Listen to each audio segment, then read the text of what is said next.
After selecting the KYC KYB offer, fill in the amount you want to borrow and provide the payment address.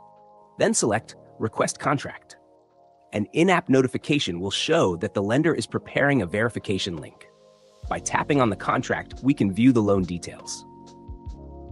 When the lender submits the link, we will be able to open the contract and tap Application Link to manually copy it.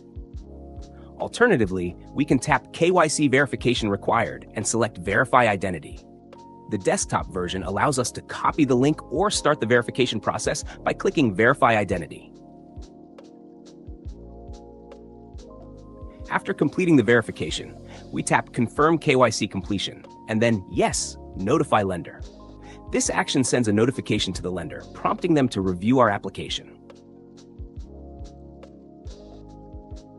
After the lender verifies and confirms the application, the contract moves to the next step,